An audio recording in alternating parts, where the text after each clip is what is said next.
नमस्कार दोस्तों, स्वागत है आपका हमारे YouTube चैनल पर। दोस्तों, हमने पिछली वीडियो में सिंधु घाटी सभ्यता और जैन धर्म के बारे में टू दी पॉइंट और बहुत अच्छे तरीके से समझा और पढ़ा था। आज हम आपके लिए बौद्ध धर्म लेकर आए हैं। बौद्ध धर्म काफ़ी इम्पोर्टेंट टॉपिक है हमारे एग्जाम्स के लिए, हमारी प्रतियोगी परीक्षाओं के लिए। तो वीडियो के अंत तक बने रहें और अगर नए हैं तो हमारे चैनल को सब्सक्राइब कर लें। दोस्तों, हमारे आज के टॉपिक में महात्मा बुद्ध के बारे में, बौद्ध धर्म के 4 आर्य सत्य, बौद्ध अष्टांगिक मार्ग और बौद्ध धर्म के ग्रंथ के बारे में पढ़ेंगे। तो चलिए हम अपनी वीडियो को शुरू करते हैं।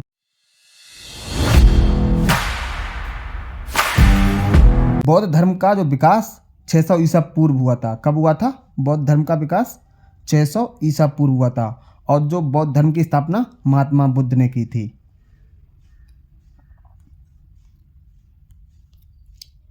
अब चलिए हम कुछ महात्मा बुद्ध जी के बारे में समझ लेते हैं, जान लेते हैं। ये काफ़ी इम्पोर्टेंट है, यहाँ से काफ़ी प्रश्न परीक्षाओं में पूछे जाते हैं। तो महात्मा बुद्ध के बारे में जानना काफ़ी आवश्यक है। तो जो बौद्ध धर्म की स्थापना किसने की थी? वो महात्मा बुद्ध ने की थी। और महात्मा बुद्ध का जन्म कहाँ हुआ था? तो कब हुआ था? तो इनका हुआ था 563 ईसा पूर्व। याद रखना, काफ़ी इम्पोर्टेंट है। महात्मा बुद्ध का जन्म 563 ईसा पूर्व में हुआ था और इनका जन्म स्थान था, वो था कपिलवस्तु के निकट। कपिलवस्तु के पास में लुम्बिनी है, जो नेपाल में, आज नेपाल में है, उसके कपिलवस्तु के निकट लुम्बिनी में हुआ था। और उनके बचपन का नाम सिद्धार्थ था। क्या था? सिद्धार्थ। और उनके माता पिता का नाम शुद्धोधन था, पिता का नाम, और माता का नाम महामाया। और जो शुद्धोधन के पिता थे वो शाक्य शासक थे, यानी इनका शासक परिवार में जन्म हुआ था। और माता की मृत्यु जल्दी होने के बाद इनकी मौसी थी जो प्रजापति गौतमी, उन्होंने इनका पालन पोषण किया था।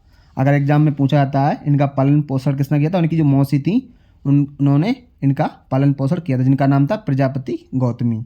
और इनका विवाह हुआ था, यशोधरा से इनका विवाह हुआ था और इनके पुत्र का नाम राहुल था। और इनका अब गृह त्याग इनका पढ़ लेते हैं। गृह त्याग के बारे में, इनके पुत्र के जन्म के बाद 29 वर्ष की आयु में इन्होंने घर को त्याग दिया था। कब त्यागा था? अगर पूछा जाता है 29 वर्ष की आयु में, इनके पुत्र के जन्म के बाद घर त्यागने। अब इनको पढ़ लेते हैं थोड़ा ज्ञान प्राप्ति, महात्मा बुद्ध के बारे में पढ़ लेते हैं ज्ञान प्राप्ति के। घर त्यागने के बाद महात्मा आलार कलाम के शिष्य बने। ध्यान रखना दोस्तों, सबसे पहले महात्मा बुद्ध किनके शिष्य बने थे? तो वो बने थे आलार कलाम। ये देखिए, ये आप चित्र में देख सकते हैं, जो आलार कलाम थे उनके शिष्य महात्मा बुद्ध सबसे पहले बने। लगातार 49 दिनों के ध्यान के बाद, कितने दिनों के बाद? 49 दिनों के ध्यान के बाद गौतम जी को बिहार के एक गांव बोधगया में, कहाँ पे? बोधगया में एक पीपल के पेड़ के नीचे और निरंजना नदी के तट पर बोधि यानी ज्ञान प्राप्त हुआ और ये बुद्ध कहलाए।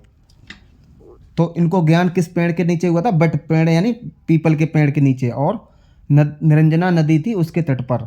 और बोधगया में, कहाँ पे? बोधगया में इनको ज्ञान प्राप्त हुआ था और उसके बाद ये महात्मा बुद्ध कहलाए थे। अब इनका हम प्रथम उपदेश जानते हैं। इन्होंने अपना जो प्रथम उपदेश था, पहला उपदेश था, वो यूपी के बनारस शहर में, बनारस शहर के पास सारनाथ गांव में दिया था। कहाँ दिया था? सारनाथ में। और इस घटना को धर्म चक्र प्रवर्तन यानी कानून का पहिया घूमना के रूप में जाना जाता है। अब इनकी मृत्यु के बारे में थोड़ा जानते हैं। इनकी मृत्यु 80 वर्ष की आयु में 483 ईसा पूर्व में उत्तर प्रदेश के एक शहर कुशीनगर नामक स्थान पर हुई थी। ये देखिए कहाँ पे हुई थी? कुशीनगर नामक स्थान पर। और इस घटना को महापरिनिर्वाण के नाम से जाना जाता है, यानी बौद्ध लोग इनकी मृत्यु को महापरिनिर्वाण के नाम से जानते हैं। अब बौद्ध धर्म में 4 आर्य सत्य हुए थे। कौन से थे? पहला था दुख, संसार का सार है। दुख संसार का सार है। दूसरा था हर दुख का एक कारण होता है। तीसरा था दुख को दूर किया जा सकता है। और चौथा था इसे अष्टांगिक मार्ग का पालन करके प्राप्त किया जा सकता है। किसे? अष्टांगिक मार्ग का पालन करके दुख को दूर किया जा सकता है। अब अष्टांगिक मार्ग क्या था? चलिए समझते हैं। तो महात्मा बुद्ध ने 8 मार्ग बताए थे, जिन्हें अष्टांगिका मार्ग बोलते हैं, जिनको पालन करके दुखों से मुक्ति पा सकते हो। पहला था सही दर्शन, दूसरा सही इरादा, तीसरा सम्यक वाणी यानी सही भाषा, चौथा सही कार्रवाई, पांचवा सही आजीविका, छठा सम्यक सचेतनता, सातवां सही प्रयास और आठवां था सही एकाग्रता। ये देखिए, right view, right intentions, right speech, right action, right livelihood, right effort, right concentration और राइट माइंडफुलनेस। ये 8 थे जिन्हें अष्टांग का मार्ग बोला गया था और 5 उपदेश थे जिन्हें पंचशील बोला गया था। हिंसा, चोरी, यौन दुराचार, झूठ बोलना और नशीले पदार्थ का सेवन करना, ये 5 उपदेश थे।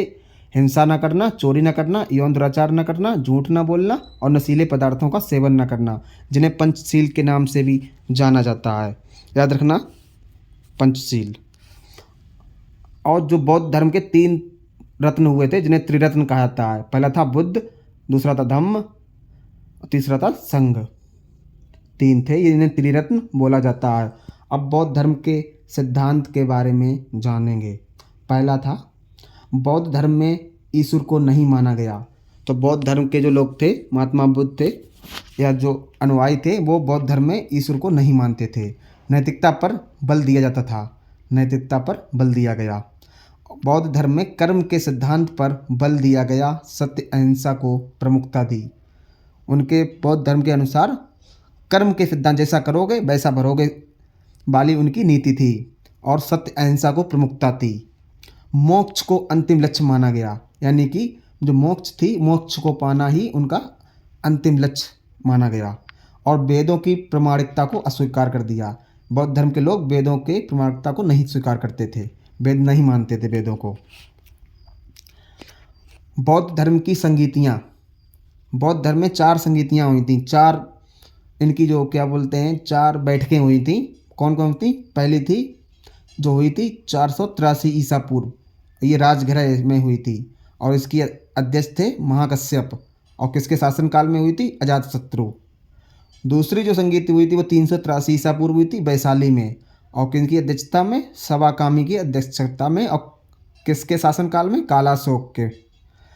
तृतीय जो संगीत थी, बैठक थी, वो 255 ईसा पूर्व हुई थी। ये हुई थी पाटलिपुत्र में और इसकी अध्यक्षता की थी मोगलीपुत्र ने, और ये सम्राट अशोक के शासनकाल में हुई थी। चौथी और अंतिम जो संगीत हुई थी वो थी प्रथम शताब्दी में। कहाँ हुई थी? कुंडलवन में, का जो कश्मीर में है, और इसके अध्यक्ष थे वसुमित्र, और ये उस समय जो राजा थे वो थे कनिष्क, उनके शासनकाल में हुई थी। तो ये 4 संगीतियाँ हैं, ये काफ़ी इम्पोर्टेंट हैं, इनको रट लेना। रटने की खैर ज़रूरत नहीं है, आप इतना शॉर्ट में बता रहे हैं तो आप समझ रहे होंगे। पहली 483 ईसा पूर्व राजगृह में, दूसरी 383 वैशाली में, तीसरी 255 पाटलिपुत्र में और चौथी प्रथम शताब्दी में कुंडलवन में। उसके बाद बौद्ध जो संघ थे उसकी स्थापना हुई। बौद्ध धर्म के भिक्षुओं के मार्गदर्शन के लिए महात्मा बुद्ध ने बौद्ध धर्म संघ की स्थापना की थी।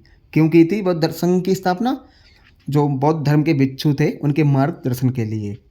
तो क्या था इसमें? बौद्ध संघ में भिक्षुओं के प्रवेश को उपसंपदा कहा जाता था। क्या कहा जाता था? उपसंपदा। गृहस्थ जीवन में रहकर बौद्ध धर्म को मानने वाले उपासक कहलाते थे। जो गृहस्थ जीवन में रहकर बौद्ध धर्म को मानते थे उन्हें उपासक कहते थे। और जो बौद्ध संघ में जो भिक्षु बन जाते थे उनको उपसंपदा कहा जाता था। और जो घर में रहते थे, अपने गृहस्थ थे, वो उपासक कहलाते थे। पहले बौद्ध संघ में महिलाओं को प्रवेश नहीं दिया गया था, किंतु आनंद तथा महाप्रजापति के कहने पर महिलाओं के लिए अलग से बौद्ध चौद्ध संघ की स्थापना की गई।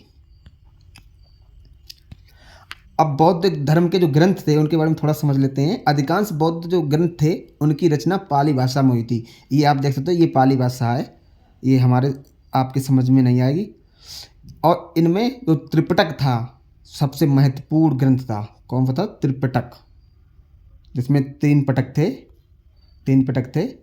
देखिए ये त्रिपिटक है, ये इसमें शुद्ध पिटक था, विनय पिटक था और अभिधम्म पिटक था। ये आप ये देखिए 3 ग्रंथ हैं, ये आपको अमेज़न पे पढ़ने को मिल भी जाएंगे अगर आप ऑर्डर करें।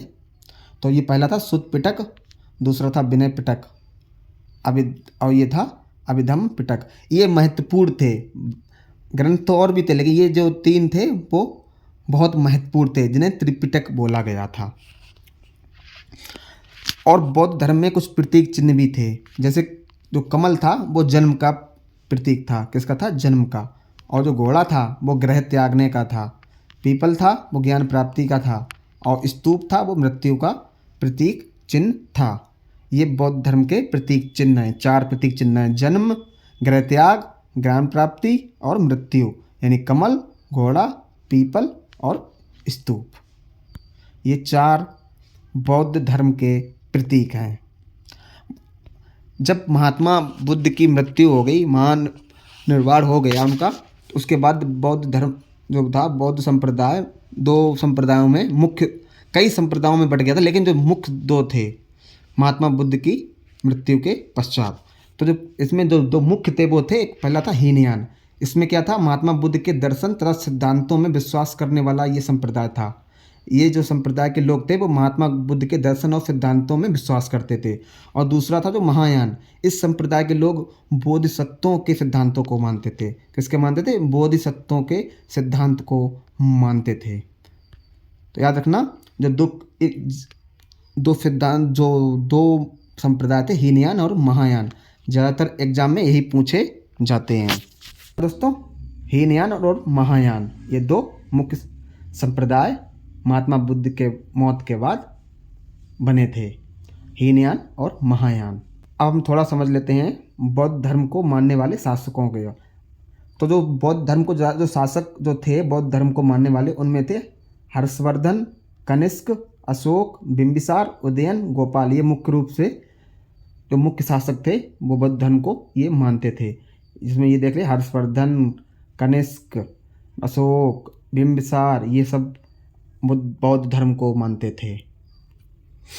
तो दोस्तों, हमारी वीडियो कैसी लगी हमें ज़रूर बताएं और हमारे चैनल को सब्सक्राइब ज़रूर कर दें। तो मिलते हैं अगली वीडियो में, तब तक जय हिंद, जय भारत।